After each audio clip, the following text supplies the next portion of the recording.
Hey guys, welcome to Drinks and Dragons. I am Lucas. We are going to be talking about TTRPGs, D&D, kind of just talking about whatever we feel like. I am joined here with Hazel. Hi, I'm Hazel. You can also call me Jay. Pronouns they, she. Favorite characters, favorite classes. My favorite class is Rangers or Sorcerers. Yeah, and we're going to be talking about a couple topics for today. This is more of a pilot episode.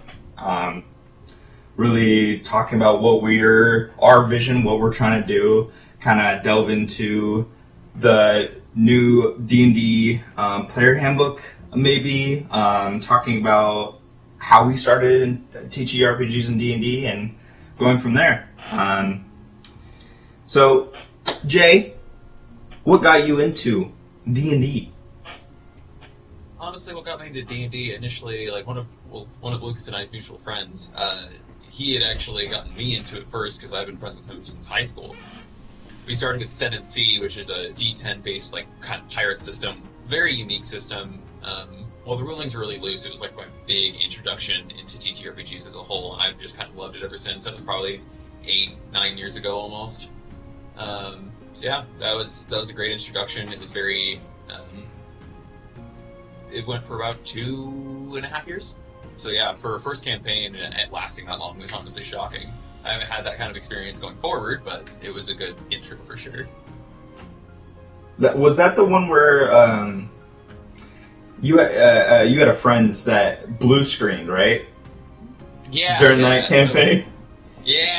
So it's hilarious. We were having a crazy moment, and there was just we had the pinnacle, like a perfect roll, like barely passed to the point where we all freaked out in Discord, to the point where we peaked.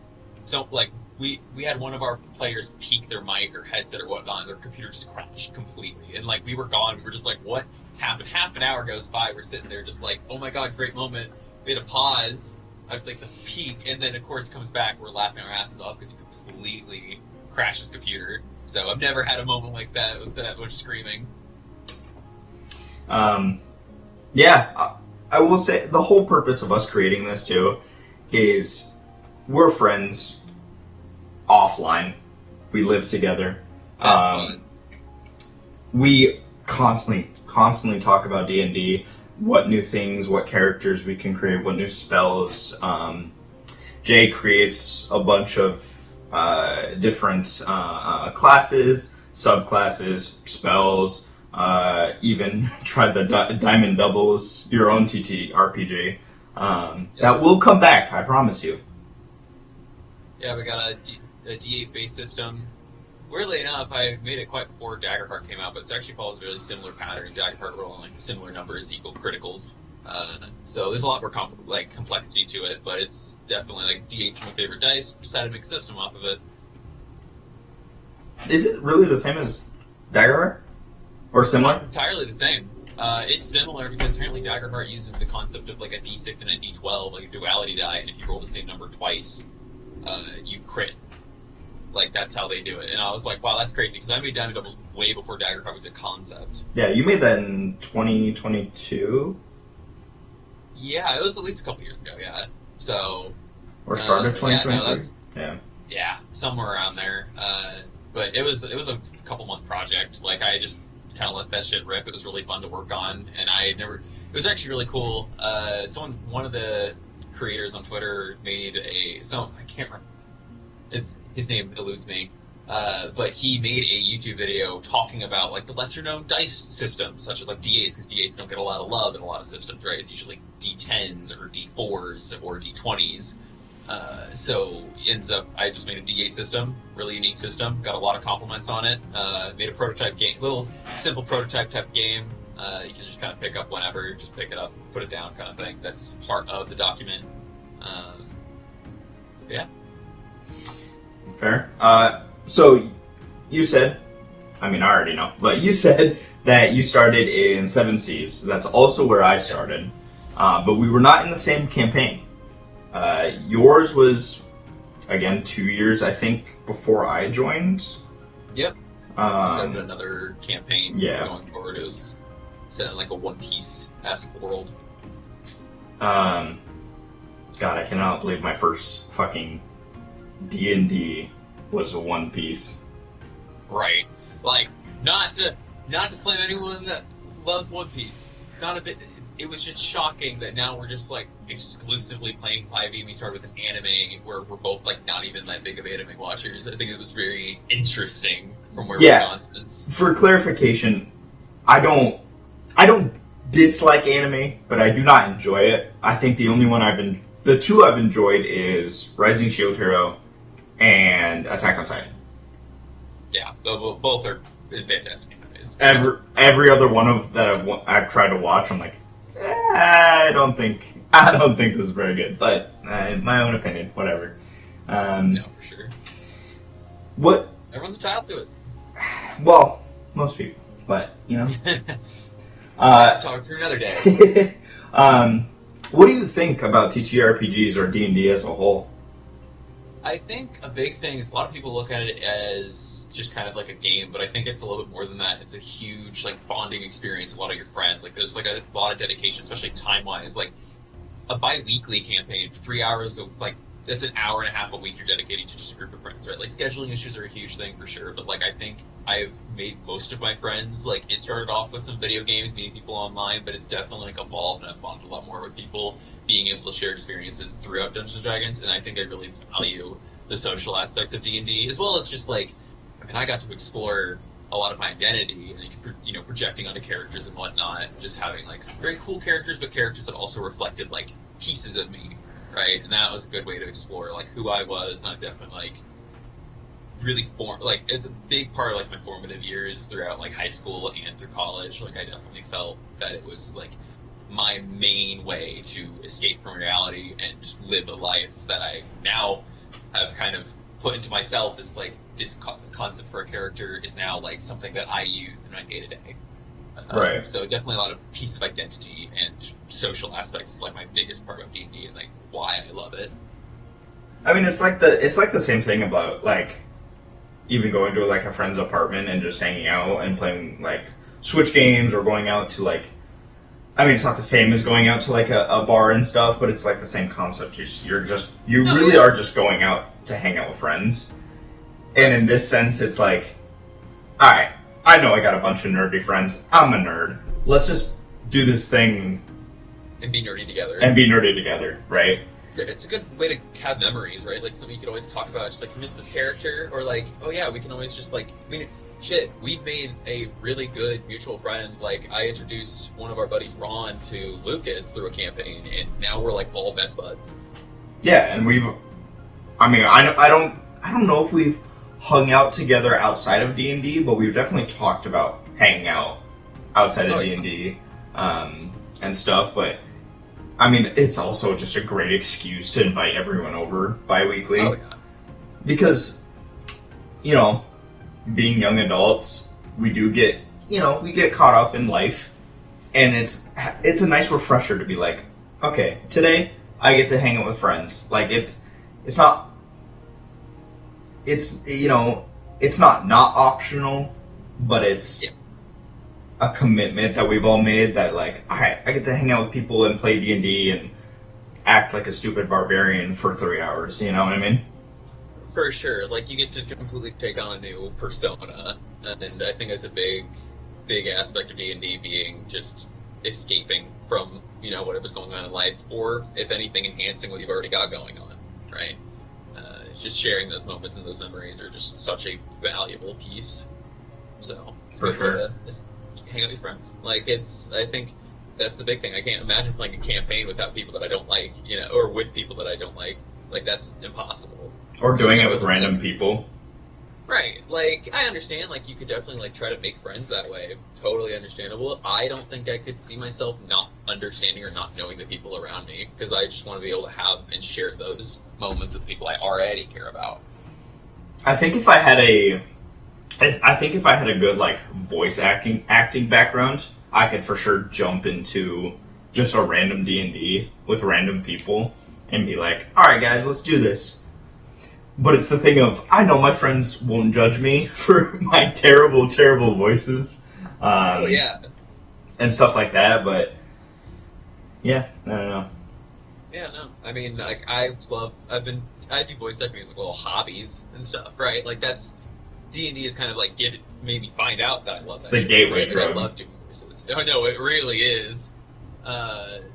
Like, I've been able to practice voices, just do a bunch of different accents, silly voices, whatnot. Like, I mean, shit, I just finished up a campaign that Lucas over here was running, and I was playing the giant barbarian with, like, the most thick southern accent in the world. I did that for a year, and now I just have, like, pretty solid southern accent. Like, that's at the very least impressed family members. I want to be able to compare it to, like, someone that actually is southern. It is for sure passable. It is for sure passable. Right, and I think that's the big thing. Is passable is like whatever. I don't think people are going to nitpick it that hard, especially for sure. Friends. I want to say my worst voice that I've ever tried to do. Remember when I was trying to? No, what was it? I think I was trying to do. It was during my first ever DM, the Star Wars one. Mm-hmm. I tried to do. I tried to do one of the aliens from Star Wars. I'm forgetting which one I'm thinking, but it was awful. It was horrible. No, yeah. I remember people laughing too. I'm like, oh no, this is a nightmare, man. No, yeah, like, I mean, unfortunately, like, you have to succumb to the fearful thought of being known. Like, practice makes perfect, and you'll never know what you really sound like until you share that with the other people. So, like, it's always fun, though. Like, that's why doing it with friends is the big thing, right? Like, you want people that you feel comfortable being vulnerable or stupid with, right? Like, they can make fun of you, you'll feel it, like, personally, right? Right. Like, we're just shooting the shit, we're hanging out, right? So I think that's a big thing, is just being able to, like, practice. Like, it's just fun to do. It doesn't have to be good. If you're having fun, who cares? Yeah, true. True. Yeah, like, I mean, current campaigns, like, I play a, Spanish, pirate. Haven't gotten a great accent for that. I just do, like, a basic, like, kind of, like, British accent, because I don't know how to do that, so it's just, like, it doesn't have to be, like, exactly what the character design was, right? Like, you can just be a voice. Like, definitively, you don't even have to do a voice for your characters, right? Like, you can just be yourself. I do voices because I like to identify those characters, right? Like, I have to separate them from each other. In, like, another campaign, I'm playing, like, a Southern Belle. Like, she's just, like, a little Beastmaster Ranger with a very sweet Southern accent. Is that the one where I'm playing Aegon, right? Yeah. Yeah, oh my gosh. Conqueror. I definitely... Bless up, hope no copyright, but I definitely ripped the name. Definitely ripped the name off of a certain show. You can't copyright something with 15 different names of the same character. You know, like... That's true. But there's so many characters, which one... They can't claim any of them, right? So, like... like, my character, she's just... I just pulled it off a fantasy name generator, right? Like, that shit's great. Yeah. It's literally just Sylvia Beast Dancer. Very simplistic. What class is she again? She's a Beastmaster Ranger. Yeah. She is a halfling. So the idea is she's riding her mount. She's like, I've themed it to be like a fey lion sort of situation, like a little moon lion, white and blue floater kind of thing.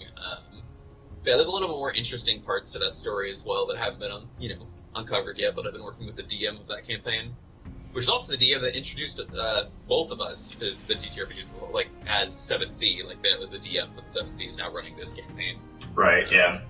So, he's not a forever DM, he's a pretty decent player, but he definitely DMs a lot of campaigns, and at least has in the past. This is like his first campaign, in pretty recency, but, he's, like, his DMing skills can be really good. We just have to make sure things, like... it's just the consistency. Yeah. Right, consistency, commitment, like, just making sure things are getting done. If he was consistent and his style of DMing, like, stayed, like, how it is, my god, that might honestly be my favorite ones I've ever played in. No, they're so good. Those stories are super advanced. The descriptions are fantastic. Mm-hmm. There's a lot of like really in-depth stories. Like there's a lot of going into each character's like and what they're good for. But of course, like you have to make sure. Like I think a big relationship is that the DM is also a player. Like people assume that the DM is just kind of like this narrator and all the players are their own players, but like you work together with it, right? So like if the players aren't working with the DM, you're not going to get a good campaign. You're not going to feel like it's a good DM, right? Like you need to have that like connection. Right? So that's why you want to work with your DMs. Like this is a big advice for those that are getting into this stuff is that you want to work with your DM on your character. You can't just make a character and expect your DM to just know how to implement it, right? Like you want to be able to talk to your team about their world, figure out what character would fit in that world, would make sense for them. Because I don't know any DM that would be offended by you asking about their lore, right? Like I think every DM would be very happy for you to like learn more about their world. As a forever DM, I don't know a single DM that wouldn't get giddy about, getting told lore about a character or a backstory or something like that. Exactly. Like that is, I think, the best part about DMing is just getting to see how people express themselves through their characters. I think it's huge. It's funny too because we always have this running joke of how every character that someone makes is a little bit of personality that they pour into that character. Mm-hmm. Like projecting is people think it's weird. I love it. That's like my favorite thing. Even if you're consciously not trying to do that, you still end up doing it because it's just how you think. It's just Yeah. You roleplay so intensely that you just kind of like become the character, but like you obviously are going to have that overlap between what you really are outside of the character, and then you start adding stuff into the character's personality. Right. That you start being yourself, right. And if you create the character in your image, well, that's you. That's part of you, and that's part of your personality. It's also a lot easier to roleplay as a character that you kind of like already have some sort of like stake in. Right. It's a little easier to just roleplay and like pretend to be a new person. It's just making yourself, but like a bit to the left. I don't think I can cast spells or anything. I don't think magic's real in this case. But I like to pretend I can. No, magic's real. You just gotta believe it. Just because it's explicable does not mean it's still not magic. See? How do you explain waves? You can't. It's magic. It's moon shit. It's moon magic. Magic, baby. Yeah. Gravity's not real, obviously. we believe flat. I don't believe in a flat Earth. I believe in a cubed Earth, actually. The mountains are the peaks, the corners. What is this, Minecraft? Minecraft world. We were talking about characters. You have, obviously, the Beastmaster Ranger. And then I talked about Aegon. Aegon is a Oath of the Vengeance Paladin. Now, I've never played Paladin before, so I'm very interested to see how it plays out, because I know oaths are very nitpicky, obviously up to the DM's discretion. But oaths are usually very nitpicky of if you break it, like if you don't stick by the word for word, you could become an oath breaker, like very easily. So I'm curious to see how that goes. It should be fun. I think a big thing is even oath breakers can be played really, really cool. Like I think it adds another like layer to the roleplay. Like especially if your character is trying to repent and trying to regain their oath. It's a very fun roleplay. But a lot of I've even seen some paladins that definitely like fall apart and embrace the breaking of the oath. I think the oath is too restrictive. Right. Yeah. So it like adds like a new layer of roleplay. I think paladins are one of like the most roleplay intensive type classes, if anything. So I'm excited to see where your character goes for sure. Yeah, and I'm excited. Honestly, our interactions for the first, so we've already had one session, right? Only next session's actually tomorrow. Yeah, next session tomorrow, which I'm excited for. But this is the first campaign.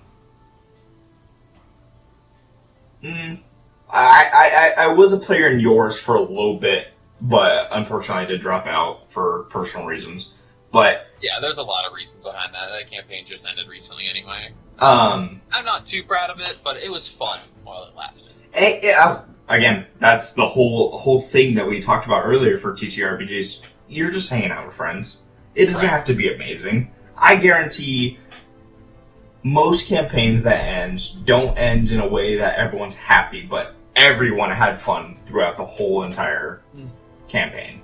So, but speaking of which of campaigns, we have our campaign tomorrow that we're both playing in. I think this is also the first time, and I want to say about 3 years, maybe 4, that we've played together in a campaign. Oh yeah, because the last one was, I think, what was it, Cadmus and Captain Morgan? Yes, and that lasted 1 session. No, it didn't last 1 session. We got up to level 4. We started at like level 1, and we like got up to level 4. No, remember, it still wasn't. You. It wasn't 1 session. It started with you and a couple friends. I joined later. Oh yeah, you joined later. Yeah. So it only us lasted 1 session. Yeah, I think you got introduced. We got to like the next. I think we got introduced as we were at like role playing and everything. Like we, created our own lore in like Roll20 chat, right? Like we're just sitting there while everyone else is like talking or on their turn talking to the DM, and we're just sitting here role playing between each other, like introducing between each other's characters. Created a ton of lore, only for that lore to just kind of fall apart within the next session.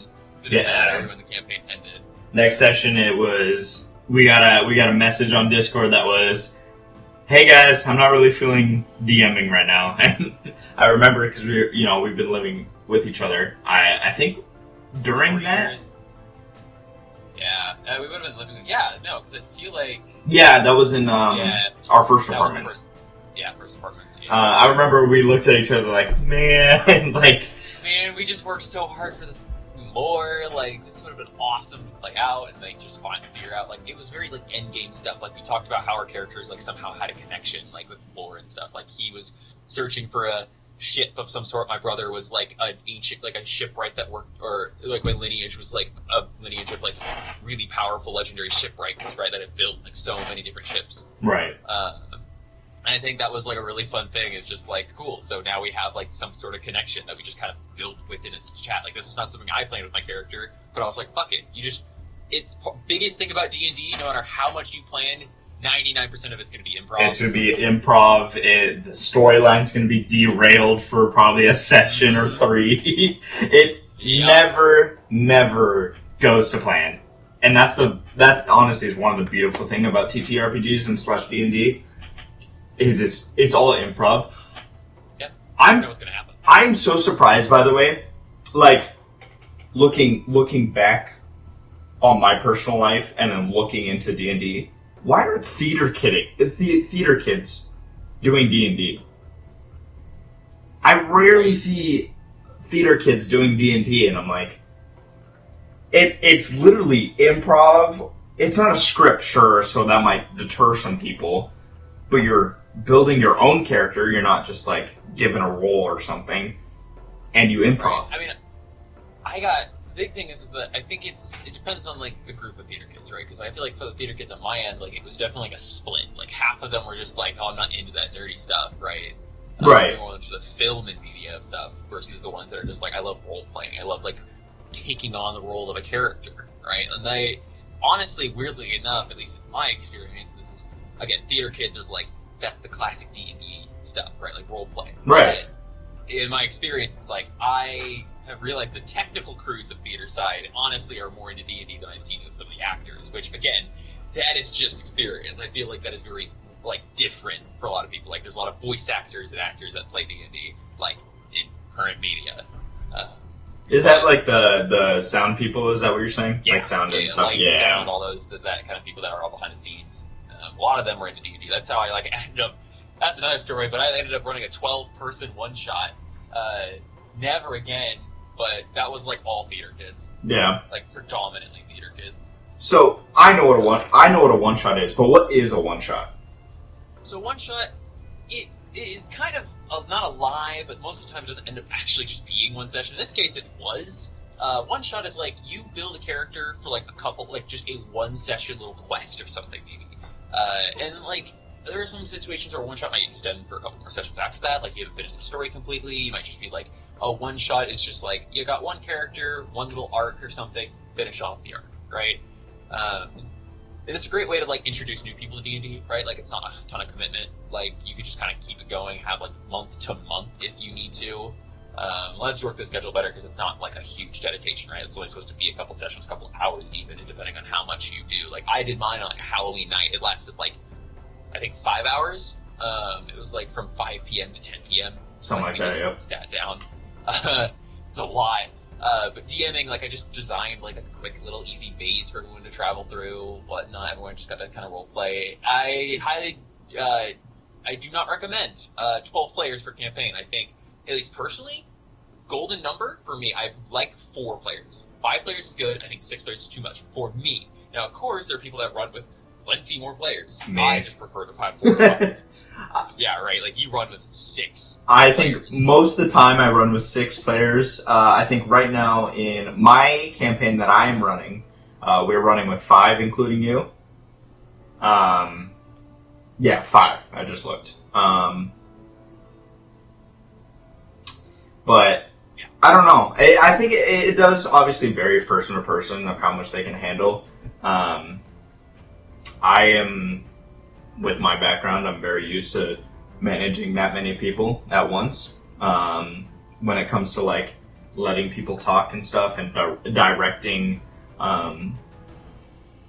different people how to speak. But yeah, you mentioned that one shots are really good for new players, and then I introduce my girlfriend and just I threw her straight to the fire. My most recent ended campaign, the one where Jay played Kitus. Kitus, the half a giant barbarian that, you know... Phenomenal character, by the way. Probably one of your best.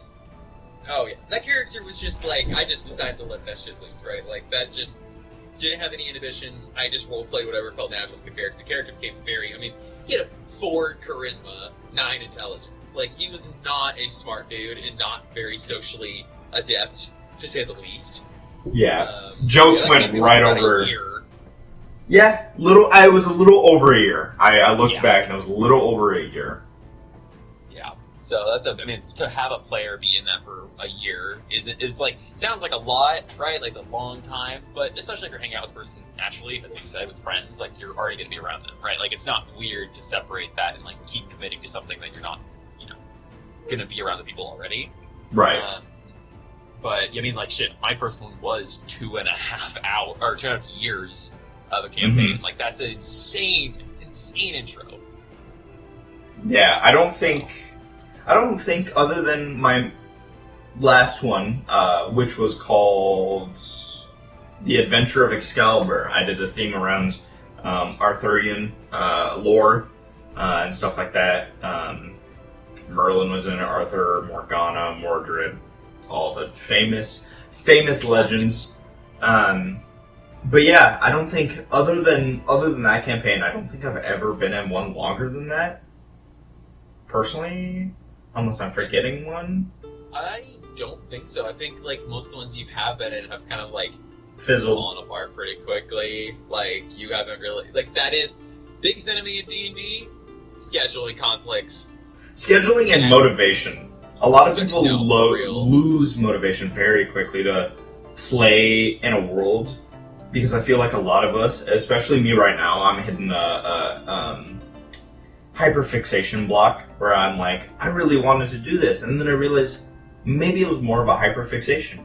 And I think a lot of people are like, man, I would really love to do that. And then a month goes down the line, and I'm like, man, I'm no longer into that. It's like, it's more of a hyperfixation type thing. I think a big thing advice-wise is that if you are enjoying a piece of media, you want to do something D&D related or TTRPG related with that piece of media, you want to sit there and take a break from that media before you start that project, right? Because you want to like let that wear off, let the hyperfixation kind of wear off, and see if you're still interested in running that world, or if your brain was just constantly firing because it's in front of you, right?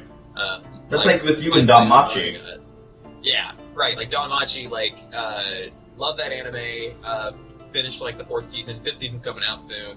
But I took a break from it because I was just binge watching the entire series over like 2-3 weeks, right? Because I had watched season 1, didn't like season 2, came back to it. Now I came back to it. I loved the most recent season. So I was like, maybe I just run like a test run with Daggerheart, right? Like a one-shot type style thing with Daggerheart with that type of world.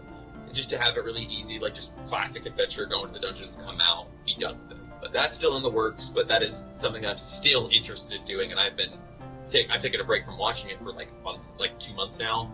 Like I feel like I'm still interested in doing that concept. So I think that's like a good indication that like, hey, this might be something I still have motivation for once it started up. As long as, of course, again, part of the DM player relationship is both the DM and the players have to show motivation for the campaign as players and as the DM. Yeah, that's another killer too. When you're a DM and you see your players slowly start fizzling in motivation, and it's like, man, I put in all this work. Like, I'm not trying to guilt trip or anything, but it's like, I did all this, and I know you guys aren't feeling it. It's like, all right, well, I guess I have to end this campaign now, you know? Right, and it's a disappointment, of course, because like you did put work into that, but also there's the opposite side where players have the same experience. The DM doesn't have the motivation. The players made these characters work really intensely on backstories, try to get everything integrated into the world, and then fizzles out. Right, like you just have to be comfortable, like with just accepting that fact, but also just work with like if you don't feel comfortable putting in that work for a campaign, you don't have to, right? Like that is just someone invites you. You don't have to join. It's not an obligation, of course. Like it's just like being invited to go hang out with friends, right? Same concept. You don't have to go. You don't have to commit to certain things. And so like, especially like, you know, if you have like reservations about the concept, like you could put more or less effort into like the character creation or whatnot, just to try to, you know, gauge where you're going to be going forward with the campaign. Right. I think that's a big one. And of course, you don't have to have a fully fledged backstory for a character or a fully fleshed out world when you start as a DM. You can start with small, build onto it as it goes. Especially when you derail a campaign constantly, you don't want to plan out too much because then you're going to be like, I did all this work for nothing, right? Right. Like, you just kind of have a good outline for both the characters and the DM story of the campaign. I mean, that's kind of what happened in your most recent DMing campaign. For a while, I know you were planning it. You were planning where the story goes. Granted, when I'm a player, I'll admit I'm a little chaotic, right? Mm-hmm. I'm not. At least. I am not hero. I'm not villain. I'm anti-hero most of the time. I very much. I don't like to cause chaos, but I like to be the little devil advocate, right? Mm-hmm. The little like I know. There was a point where I think two of our good buddies were playing neutral good or lawful good characters or something like that, and I was like, "All right, I'll be neutral evil, just to balance it out. Just, you know, the little devil advocate." Now I'm not trying to cause problems, obviously, but going off, you'll naturally butt heads with those types of characters, right? Like if someone is just antithetical to your moral code and like how you function, you're going to butt heads. And sometimes that can be like a fun interaction, right? Like a frenemy interaction. You can have that be a positive thing in your campaigns, but like if you don't know the people very well, it can make it really difficult, like it was in this campaign. Yeah, I think that's another reason we harped on it earlier of playing with friends. You know your friends' personalities, right? You know how they're going to react to stuff. So if I'm like, you know, poking the bear a little bit for one friend and poking the bear a little bit for the other friend, I know how those two friends are going to react to it. But going off of what I was saying, you were planning, you know, your campaign through and through. You know, the story was this way. You wanted us to turn right, you know, in the story. And after a while, you just went, all right, I got a good baseline. We'll go from there.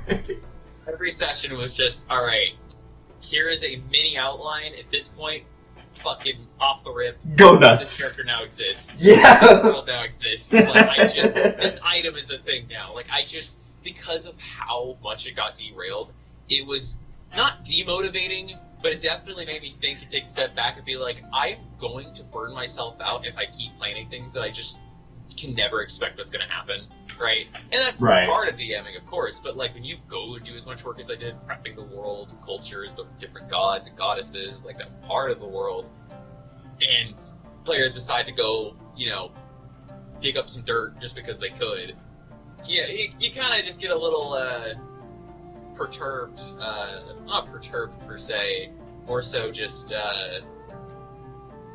I guess you just go on a different path. You start thinking a little differently about how you're going to run your campaign. So, of course, that's part of being with friends. You don't know what they're going to fuck around. You don't know what they're going to say every time. You know the personalities again, but you don't know, what they're going to do with their character. Every character is very different. They think about their character differently than you think about their character. So, you just have to roll the punches. You just have to sit there and be like, okay, not what I expected was going to happen. What's the next step? Right. Well, before we go any farther, Jay, why are we called Drinks and Dragons? So, Drinks and Dragons. Pretty simplistic. It is D&D. But Drinks and Dragons, it's more so. We just really we're trying to explore some local breweries, whatnot. Different drinks beyond just alcohol. Even it's just kind of sit here, have a drink, talk, maybe even talk about the drink that we're having. But, shoot the shit with TTRPGs as a whole, our experiences with it, as well as just sharing out, maybe local breweries and different other drinks, even sodas that we just really like and enjoy. Just something that's, adds to the conversation. Right. Well, let's shoot the shit about drinks. Recently, I'd say in the past couple days, what's your... I don't know if are you drinking anything right now that you've made, or that you... Not right now, but I have... we did go to this local farmer's market for a port-style wine. Mm-hmm. And apparently it was recommended that dessert wine was mixing with certain things. We were trying it with a bunch of different sodas, and honestly, pretty good. We even tried it with Mellow Yellow, which neither of us really like. Surprisingly, Mellow Yellow... So, I forgot is it what it's called, port-style? Yes, it was it's because it can't be called port because it's not out of the Portugal. Portugal. Yeah. That is port wines, but it's a port style wine. It's a higher ABV. It's a bit of a stronger wine. I think it's 10%. No, I think it was 15-20%, somewhere in that up to that range. It was a pretty heavy ABV wine. But yeah, she was recommending it to me. The person we bought it from, not just a random person down the street. No, just right? Farmers market. But yeah, I think we tried it with Mellow Yellow,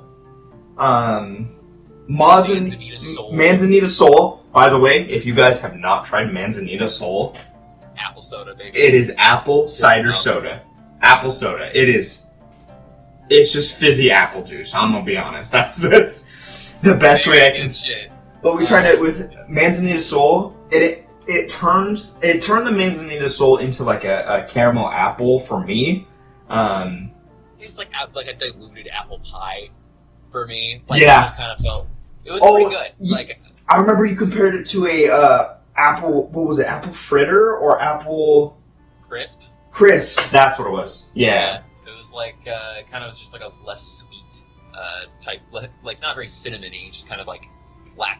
Well, an apple pie with a lack of cinnamon, but it's good. It was pretty okay.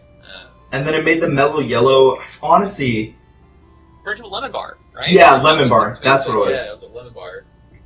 By itself, by the way, that port style wine that we got, kind of horrible. Not horrible, but it's definitely. I understand why she recommended to mix it. Mixing, yeah. Because by itself, it was like drinking bourbon straight. It was. Yeah, it's a strong burn. That type of wine, very sweet wine too. I think. We tried it with Sprite. Has a cherry lime Sprite. I don't know if it's for the holidays or summer or whatever. But we tried it with that, and it was like a. To me, it tastes like a bomb pop, a little bit. No, it's good though. Yeah, I don't know what I would describe that taste as, but it's just good. Honestly, that's the taste. Good. No, for real. I think that's a big thing, right? You could talk about all the different flavors and all the different notes and everything of a drink, but if it doesn't taste good, it doesn't taste good, right? But if it tastes great, who cares what the notes are? Of course, we want to be able to talk about it here, and you guys can imagine what we're tasting, right? We want to be able to help you viewers at home, or your listeners at home, I guess. But, just understand what we're talking about. But, yeah, we drink a lot of different things, gins, wine, cider. I was going to say, our freezer has 4 bottles of something. We got, I think 3 bottles of gin and a bottle of rum. So the gin is mostly my fault. I love gin, and I think I've gotten you a little hooked on botanical gins. Yeah, it's good stuff. It's not my favorite spirit. I would probably drink rum, if anything. Yeah. Is Kraken rum your favorite still?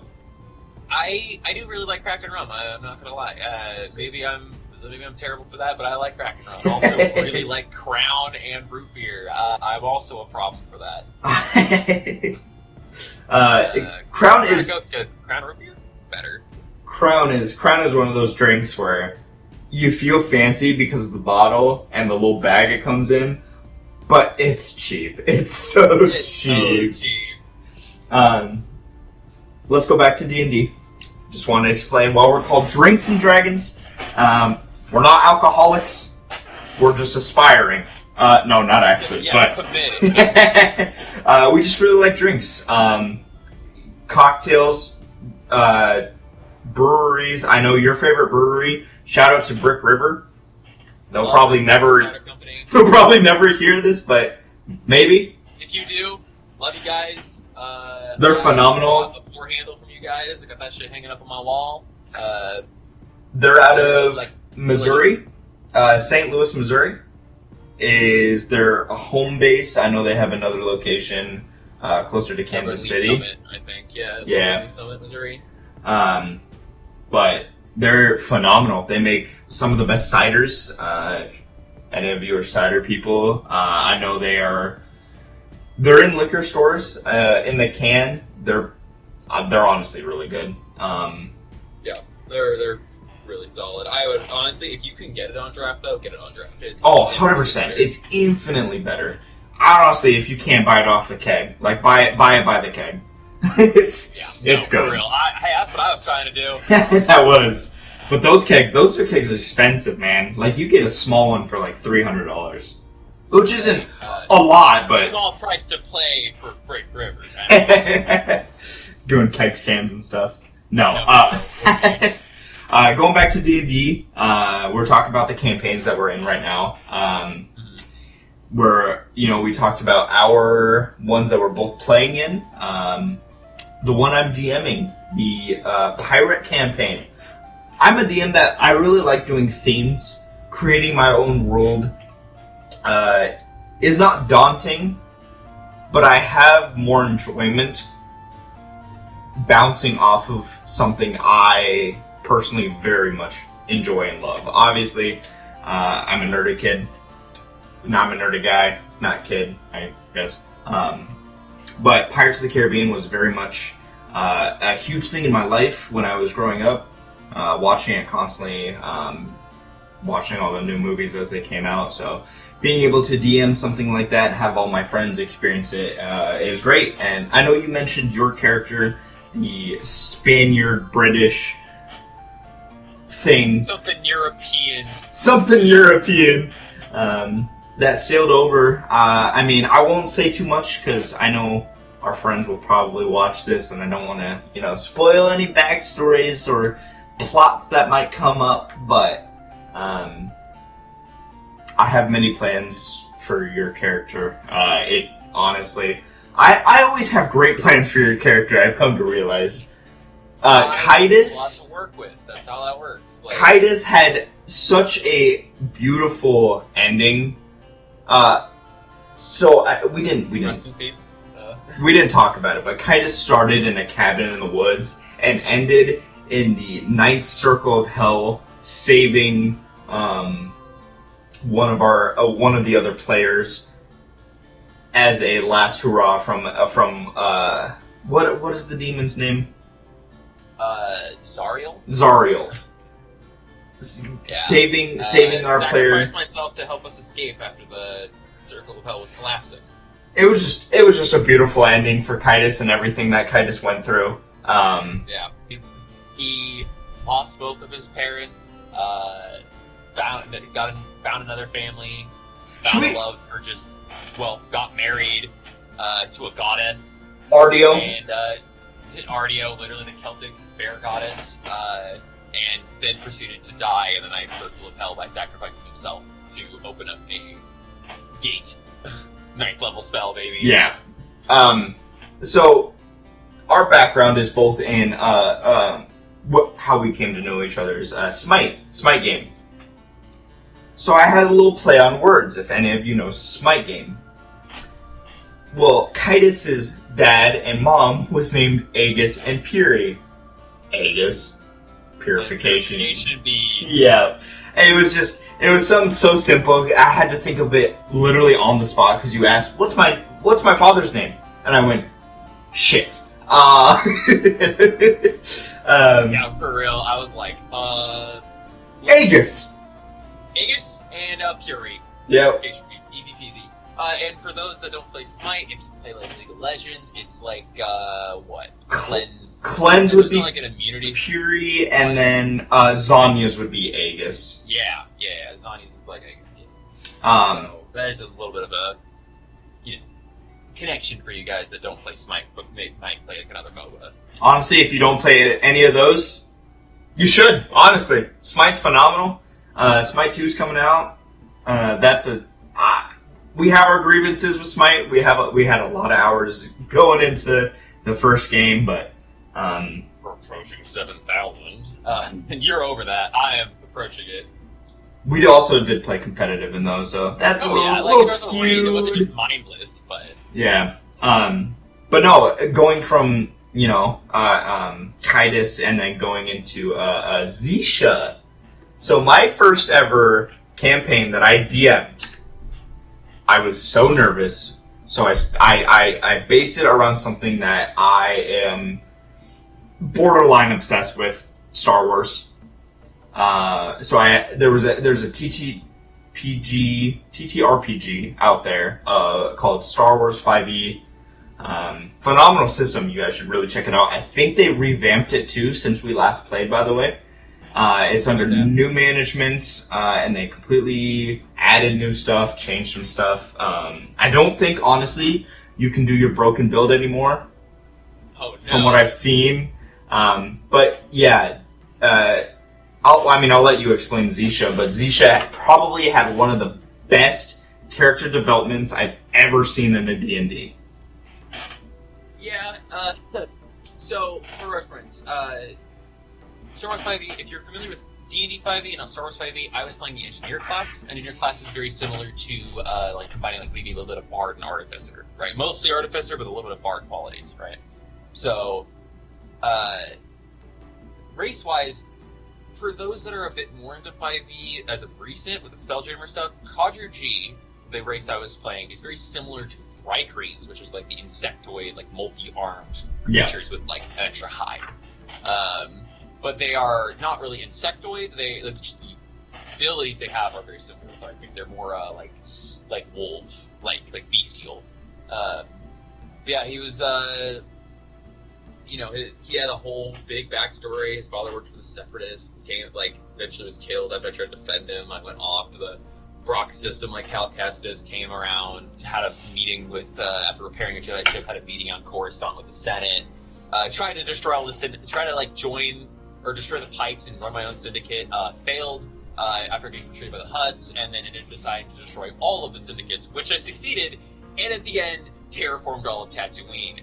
And made it completely green and have oceans again. Mm-hmm. It was a luscious place from the sand. Anyone who doesn't know Star Wars, that is gonna... most people who are into D&D know Star Wars, but for those that aren't... People are into Star Wars and D&D. They're gonna listen to this and be like, you just spoke a different language to me. I don't understand anything that you just said. But no, Azisha, I remember... I didn't make you cry. But I was just like, oh fuck! Like I was so depressed. I was like, damn, that's rough. Other half of the players though, sobbing. Literally everyone else in the campaign, at some point or another, were sobbing in the campaign because of the story and everything that I created, which honestly was such a huge boost in my confidence and ability to have a DM. Because when that ended, I tried another Star Wars one and it fizzled out. Unfortunately, it was another thing of players weren't motivated, unfortunately, to play it. Whatever, it happens. And then after that, I think for a while I was a player. I think for a good little bit I was a player, and then I tried to do a Lord of the Rings one. Unfortunately, people were not motivated. Also, I don't think you were in that one. No, I don't. I was not in that one. That was the one with the, like, 4 class system, like Warrior and other stuff. Yeah. I was just like, Yeah. I don't know if it was exactly just like I didn't want to do it. I feel like I had some conflictory things, but I think you were finishing school at the time. I think that was something that I just felt like I didn't want to. I had too much going on my plate, I think. Which, again, that's the thing that happens in D&D. Like, you might not be able to commit to a campaign anymore because you got new conflicts, new schedule changes, and that is one of the biggest enemies to D&D. It is. It really is. And then my next one I tried to run, and I did run, was Legend of Excalibur. That was, I think that's the right timeline of how I did things. I probably missed it. We've done so many campaigns, I couldn't remember the exact timeline. But then, that one didn't it ended, 3 months ago, 4 months ago? If even. 4 months ago, I think. So that's pretty fresh, and then the one currently that working on, running. It's been fun so far. I mean, you guys have fought. I mean, we've been introduced to a couple interesting characters that are gonna definitely pop up. I won't say anything else because I don't want to accidentally spoil it to you. Yeah, for sure. But I know at the very beginning you mentioned your favorite class, Sorcerer and Ranger. That's what it was. I have a lot of opinions about Ranger. Well, very, very strong ones, especially in the new player's handbook. I am disappointed, to say the least. Why? Let's then start with Sorcerer. Why do you like Sorcerer so much? Not only do I like playing the face of the party, right, like Charisma Caster, right, it is a big thing to just be able to, like, persuade people, deceive people, intimidate people. It's a very fun thing. There's a lot of fun flavor that comes with it as well. Just each sorcerer just feels a little different, because your origins are very different. Like Draconic Bloodline, you might have, like, literal dragons in your blood, or you might have drank dragon blood or something. And, like, or like a Lunar Sorcerer, where you were born on, like a blood moon. Now you have these, like, legendary moon powers. You talk about, like, all the different ways of wild magic, like you were the victim of a science experiment gone wrong, and now you're, like, suffused with chaotic and unbridled magic. There's a lot of flavor that goes on with the magic, like, is like how you got your magic. And on top of the fact, like, meta magic, like, just being able to, like, flavor text. Because flavor, as we know, is free. Like, describe it how you want. If it functions the same, it functions the same. I had, like, in one campaign I mentioned, like, briefly, when I was playing Cadmus Fireforge, my Draconic Bloodline Dwarf Sorcerer. Probably also another one of your best flavored characters, as well as one of your best characters of how you played it. He could have been so good if we let it keep going. Also, I played Captain Morgan Taylor in that. And I as a swashbuckler rogue for the sole purpose of Captain Morgan. That is literally all I wanted. But continue. Sorry. No, of course. Like, it's a great character. But, like, for instance, I had it where I had my sorcery points were physical objects that I could control. Like, I had little flaming fireballs, like small, like, probably like tennis ball size little pips above my head. It was like a little halo. I could pop one off of my head and crush it, and then just, like, change the spell how I wish. We had an instance where we had, like, a banded attack, and I was going to cast Scorching Ray, but I decided to use Transmuted Spell and change my Scorching Ray to Thunder Bomb, basically, and sent blasts of thunder waves at each the targets that I was going to target, and the DM had it where their ears were bleeding and they got knocked into the trees because there's thunder damage now. Very different type of element, but, like, that's, like, the thing is a lot of times flavor can, like, almost give you buffs, and if it sounds cool enough, rule of cool, big thing. Like, if it sounds cool, let it happen. That's how I know that's how you DM. You're a little bit more by the book, just because that's who you are as a person. I like my rules and structure. For me, if you describe it cool enough, or you describe it in a way that physically makes sense and also is, kind of badass, I'll probably allow it. It honestly just sounds cool, Yeah, for real. But, okay, Sorcerer, you like the flavor of it, I know you really like being a spellcaster, because late game... spell is Scorching Ray. Oh, I know. Oh, we all know. I'm sure by the episodes that will go on, people will know. I wonder if Jay will talk about Scorching Ray this episode. How many times did we mention Scorching Ray in one? Find out next time on Drinks&Dragons. God damn it. But no, you really like Sorcerer for the spellcasting and the flavor that is being able to be in it. Ace of the party. Good stuff. Now, I'm going to save your other favorite for probably next time, because we'll dive into the player handbook and what they did to it. There's so many classes we got to talk about. But let's talk about your least favorite class and why. Why is it your least favorite? Ooh, okay. And you can't say Paladin, because I know you haven't played a Paladin. But I just don't want to play a Paladin. And that's fair, but you gotta give it, you gotta give something you've played and something you've been like, I will never play that again. Like, for mine, Blood Hunter. Or what was it? Yeah, Blood Hunter was the one, that Skyrim campaign I started. Matt Mercer created it, right? Matt Mercer created it. It's a great in concept. It's just, we had to make a lot of tweaks to make it even, slightly good. It's just a little bit too much restrictions that we were having with it, but it's a good concept for sure. It's for sure, yeah. It a little bit. It just sucks that I had to put, there's 3 main stats. Normally in D&D classes there's 2 main stats, and for Blood Hunter there's 3 where you have to use, I think it was Constitution, Wisdom or Intelligence, and a Dex or Strength depending on what weapon you're using. And that's comes with the term of MAD, multi-ability dependent. Yeah. Versus Sorcerer, for instance, is SAD, which is single ability dependent. You really only focus on Charisma and then secondary Constitution. I'm sure, honestly, late game, Blood Hunter is really good, because you will have those points in those your stats will be boosted by the time you get there, but it's really hard to get feats that make you feel a little bit more unique and more exactly, yeah. So you have to kind of spend that time getting your ability score improvements each 4 levels. I honestly, for next time, I'm going to do my research. I wonder if they buffed it at all, or tweaked it at all, or changed it. Because I think it's been 2 years? Yeah, I don't think there's been any tweaks to it. It isn't even an official class. It was made for a Critical Role campaign. But what's your least favorite? Least favorite? I mean,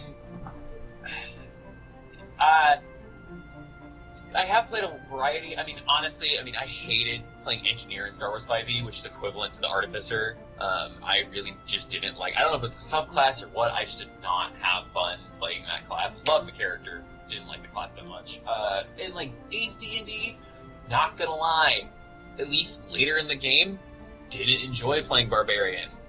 Curtis was a great Barbarian, but it got really dull. I felt like all I was doing was just taking damage. I dished out a decent bit of damage, but there was just all the other players kind of outranked me when they got their spells online, extra sneak attack from the rogue, and control from the druid, whatnot. There's just a lot more damage they could pump out than I could.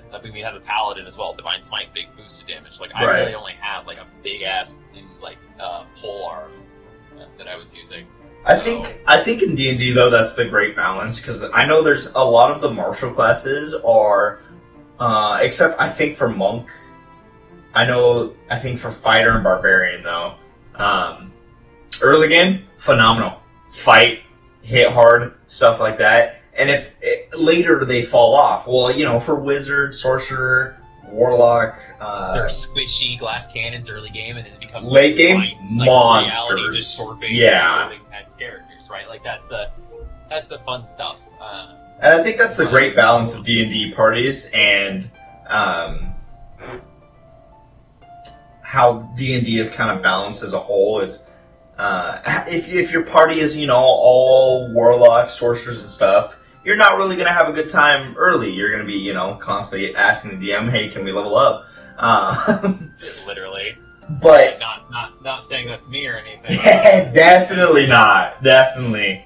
But I think also, for my most recent campaign that I'm running, I didn't let the other players know, and I didn't let them talk between each other what classes they were playing. So it could have ended, honestly, Jay, it could have ended in a full disaster of party. We had like 5 fighters. Yeah, it could have been awful. No magic, just fighter. But honestly, being able to do it in like almost a movie sense of like, we have no idea who this character is, and this narrator is describing this character like of some importance. Boom, it's you, or it's another player, and it's like, oh my god, I didn't honestly like. I could kind of tell just off the narrator's, description, but it's like, I couldn't tell. You really can't. And I think going forward, I don't know if I'll do that again, but it's really interesting to be able to be like, I don't think I've let you guys tell each other what classes you were either. You guys kind of, I think, figured it out on your own. Yeah, I mean, everyone knew. Speaking of homebrew bullshit, everyone knew I was playing a battle mage. I spent a long time making my little spell sword battle mage class, which now has 8 subclasses because I have absolutely no inhibitions. For reference, by the way, not stop making it. Jay makes a lot. I wouldn't even say a lot, but you dedicate a lot of time to making your own classes, your own. I don't think you've made any races. No, you have made races. No, I made a handful of races. You've made races. I remember. I played one of your races. It was a. Oh yeah. We had that tiny campaign that lasted 2 sessions with and it was you played my Miasmin, which is a little gaseous type creature that hails from space, and then I played the Farrakha, which is a meteor person that crashed down onto the Earth. Super fun, by the way. Super fun race to play, because just the flavor part of being a gaseous form, or go into a gaseous form, and being able to, seep through a door or something like that, it made it very interesting, especially for how I play, because I play like a bard constantly, even though I'm a different class. I just play very funny, very silly. I think the only charismatic, attention. I think the only one that I've played somewhat serious is Archon. Or no, Akira. Sorry, Akira is also one of my. Another character that lasted 2 sessions, so the exact same DM that had it last 2 sessions.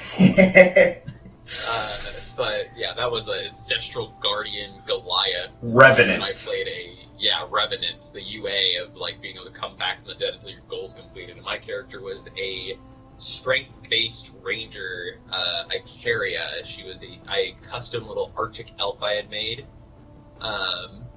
Very fun, Drake Warden Ranger. Wanted to really try out Drake Warden at the time, so I really wanted to run that. But yeah, no, those are the things that are pretty. We definitely put a lot of work into some of those characters for them to die.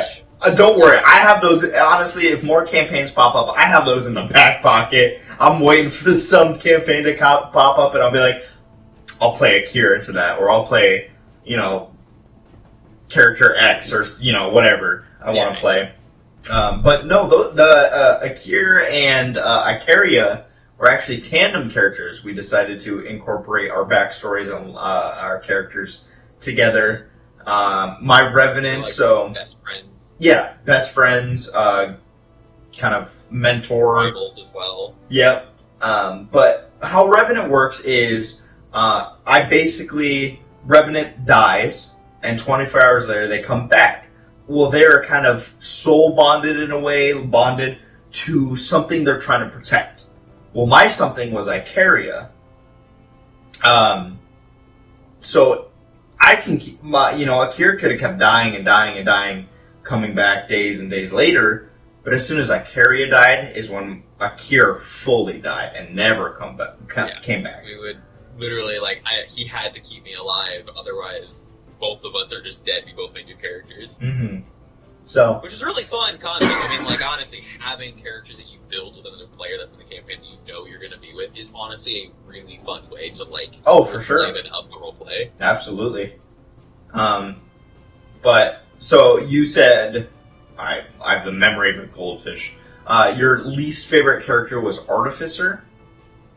Yeah, I mean, like, that was coming off of the Engineer was 5e, and there probably is a lot better stuff from, Artificer and actual, like, 5e. Never got to actually play a base one like that, but Engineer was probably the least favorite I had, but otherwise, in base 5e, I would say Barbarian was pretty boring for me, just because at least later in the game, it just became, like, I felt like a tank, when that was kind of all I did. Path of Giant's cool, I could be big, I could throw things around, right. It's fun. But that's, like, all I do, which is why I like to do the spellcasting, but I do like to be able to, like, fight into people, like, playing that melee or that range, like, martial type character, which is why I like rangers. I get a little bit of magic, a little bit of not magic, a little bit of martial. But, yeah. They have, like, some spells, not a lot, but they get some spells. Yeah. And also, ranger subclasses are really cool. Personally, I just think they're really sick. There's a lot of variety. It is very cool, and again, we'll get into that next episode. But what they did to it, man. Oh my goodness. Player's Handbook of 2024, Kill the Ranger. It's a little sad, not gonna lie. But again, we will get into that later, and you guys will hear an hour-long rant of that. Just an ads. Yeah, we may have to have a bonus episode just for that. I think, honestly, my favorite class, I honestly think, is Wizard. Yeah, I'd probably say Wizard is probably my most favorite. I was gonna say Warlock or Sorcerer, but Wizard is probably my favorite. Also because of flavoring, how you do your tome, where you write your spells and stuff like that. I think Axiom, my most recent wizard, he was a dwarf wizard, which is a weird combination. But probably one of my more fun characters that I've played. I don't know. It's something about Wizard. I think, like you said, being able to play Spellcaster and do that big damage from long way. Because I also think I had snipers. I want to say Spell Sniper. Spell Sniper, yep. And all that does, by the way, is just increase your range on your spell. You double your range for any spell that has an attack roll, and you get like an additional cantrip. And I think also you ignore cover. You ignore a half cover and ignore 3/4 cover. Yeah. Super strong, by the way. I highly recommend if you're playing a spellcaster to go that. Especially if you're playing those like long range, like I'm sitting in the back, I'm a glass cannon, let me just nuke this. Right. Just get that, and you could be 3/4 cover and just fire Scorching Ray and hit someone that is half covered. So definitely a very strong ability. Same with Silvery Barbs, but that is forever banned. Yeah, Silvery Barbs isn't strong. It's bullshit, is what it is. For the record, for any listeners, we ban Silvery Barbs in our campaign. Every campaign. If a player insists that they want it, it's a 3rd level spell. It functions like counterspell. It gives advantage and forces disadvantage. It is extremely strong. Reactionary ability. Bullshit that it's level 1, and I will stand by that until the day I die. Jay has many strong opinions on certain spells and classes, so I think my least favorite class, I don't really have a least favorite, I'm gonna be honest. I think if I were to just narrow it down, I think least favorite would be Bard, just because I know this is probably stereotypical, but using your musical instrument as a kind of spell cast or basically your main thing is a little boring for me. I'm all about that action. I think I've played 2 barbarians. I've played a rogue. I'm playing a paladin right now. I've probably only played 2 wizards in my entire time of playing D&D. I played a gnome wizard and then Axiom dwarf wizard. But I don't really dislike any class because they all serve a purpose. I'm just kind of. So I did play a paladin for 2 sessions in a Curse of Strahd campaign. Okay, Dex-based goblin Oath of Redemption paladin. Dex-based? Interesting. Yes, Dexidens are a thing. Obviously, if you're playing a Dexident, with the term being Dex-based paladin, Dexident, you can't really multi-class because you need to have that 13 in strength, that 13 charisma, and so it's really hard if you're trying to use both Dex and strength and con and charisma. Doesn't really work out that well. You're too mad, as we talked about, multi-ability dependent. Yeah. I will also say Jay is very. I make a joke about it every campaign that we've had that I've either played in with Jay or I've DM'd for Jay. Jay loves to multi-class. Absolutely loves it. I always make a joke to you of, all right, so what are you multi-classing into for this character? Or it's just normal. It is fun. I mean, shit. It is fun. It adds a new aspect of flavor. It adds new layers to your character. For sure. I don't do it to be broken. Don't get me wrong. I definitely made builds just to be strong. We don't talk about Ren, a character I had for a quick bit of the Star Wars campaign. Yeah. Was really silly broken. But current campaign that I'm in, when I'm playing that Beastmaster, the Halfling Beastmaster, I'm very much considering going the Twilight Cleric because I've dedicated my character to the god of the sky, and I'm very moon oriented. So I think it'd be really cool to play a Twilight-based cleric on top of that, especially when you have that big dome of dim light that help it's a big buff to your allies, and I'm running around on my beast because I'm small and I can ride a medium creature, and I'm running around with this big orb. It's a very cool concept. It's very fun, both flavor-wise and functionally very good. Yeah, I mean, multi-classing is probably the best way to maximize, not just damage-wise maximize your character, but in a flavor way, in a way of how you want to portray your character, how you want your characters to grow. Personality-wise, I would say multi-classing is probably the best way to maximize that. No, yeah.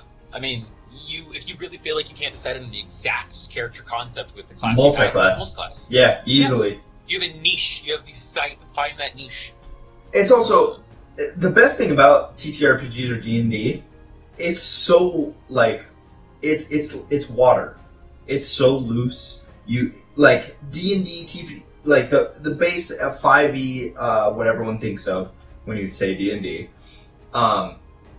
Those I think you told me this, that the creator said this is a guideline. It's not a rule book. So, just use it as a guideline. If you want something to happen, talk to your DM or talk to your players if you want something to be in, and just be like, hey, I want to do this. It's water, man. It can be molded, shaped however you want to. The fluidity of D&D cannot be understated. It is all there's rules for sure. It gives you structure though. It's a guideline more than anything. Yeah, it's like building a house. You have the frame. It's up to you what you want to put in the house. For sure. So, the DM gives you the foundation and the framework. You can design your walls how you feel. Yeah. You put your whatever you want in your That's walls. actually, that's even a better analogy than what I said. Honestly. Yeah. I think, honestly, Jay, we've kind of covered all of our topics. Yeah. I think this was honestly a very good pilot episode. Yeah. Many more to come. For sure. This was good. It's a good start. Thank you all for tuning in. Thank you for listening from wherever you're listening at. This honestly felt no different than just talking normally. Normally about D&D. And that's what a podcast is, really. You can have your restrictions, your script outlines and whatnot, what you want to talk about, but right. you just talk about it, right? For all hang out with your friends, talk a little bit. That's how D&D is too. True. Next time we will have drinks. Next time we will for sure have drinks. Have drinks.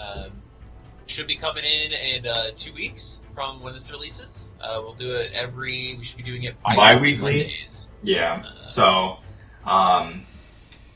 we'll figure it out. We'll go 2 weeks for whenever this is posted, either next Monday or this Monday if we decide. But either way, thank you guys for tuning in.